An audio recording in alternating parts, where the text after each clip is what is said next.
c'est Vincent Larcher, déjà âgé, dans la cour de sa maison, place Saint-Pierre, près de la cathédrale de Troyes. Il est né en 1816 à Villeneuve-l'Archevêque dans l'Yonne, de parents modestes ouvriers drapiers.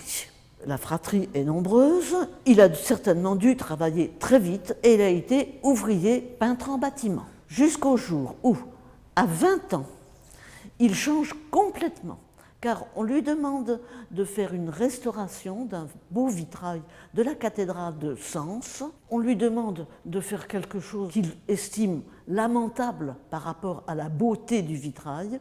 Et ce jour-là, il décide qu'il sera peintre-verrier lui aussi, mais qu'en faisant des restaurations de vitraux médiévaux, on ne pourra pas voir la différence entre les pièces de verre neuves et les pièces anciennes. Il lui restait alors à se former.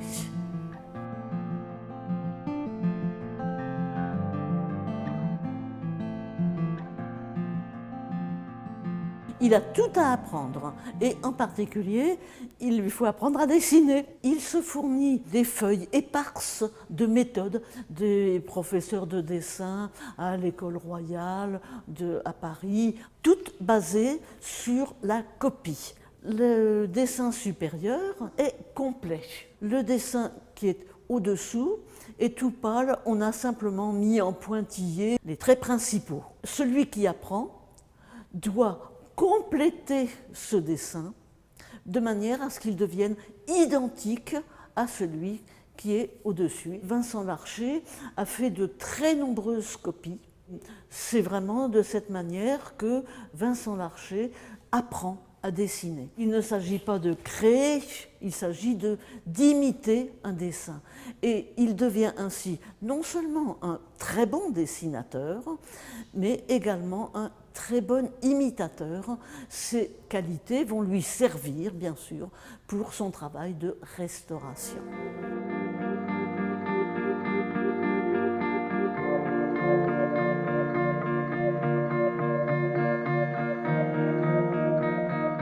On peut voir là des restaurations. Par exemple, cette pièce, il a fait les plis qu'il a essayé de faire correspondre avec les plis de la pièce ancienne. Et Vincent Larcher a refait toute cette partie-ci en essayant de continuer pour essayer que la restauration se voit le moins possible, car c'est le but qu'il poursuivait.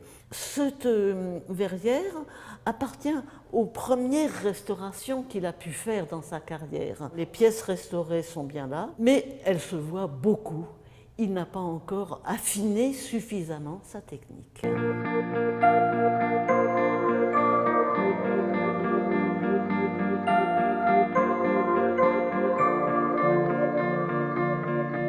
Vincent Larcher a évolué dans son art de la restauration, il a progressé.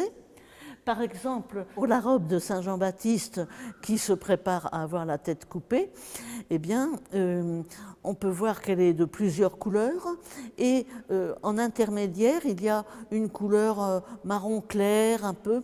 C'est là encore une pièce de restauration. Il n'a pas trouvé exactement la couleur qui correspondait avec le reste du vêtement, mais il s'est appliqué à établir une continuité dans le plissé, ce qui fait que sa restauration est bien intégrée dans l'ensemble de la verrière.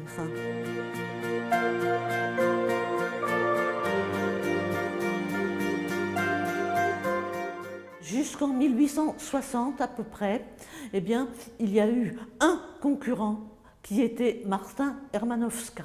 Mais par ailleurs, dans le département de l'Aube, eh bien, vous avez de nombreux peintres verriers étrangers à la région qui ont fait de nombreux vitraux dans des églises de village. Ce sont bien souvent des peintres verriers qui ont une formation extrêmement solide, comme Erdmann. C'est lui qui a fait le Saint-Maclou, qui est à l'église de Bar-sur-Aube. Ceux qui venaient de l'extérieur avaient souvent des ateliers assez nombreux, structurés. Vincent Larcher n'avait qu'un atelier très familial. Ceux qui venaient d'autres endroits, eh bien, ont souvent des iconographies beaucoup plus complexes et beaucoup plus riches. Va-t-on dire maintenant qu'il n'était pas très important? Et si, grâce à un travail acharné, il est devenu un grand dessinateur et un très bon restaurateur, imitateur, mais surtout, Vincent Larcher a été l'un des premiers à travailler pour restaurer des vitraux. C'était des restaurations d'envergure. Les autres peintres verriers qui sont venus par la suite étaient des très grands, mais ils ont créé plus que restauré.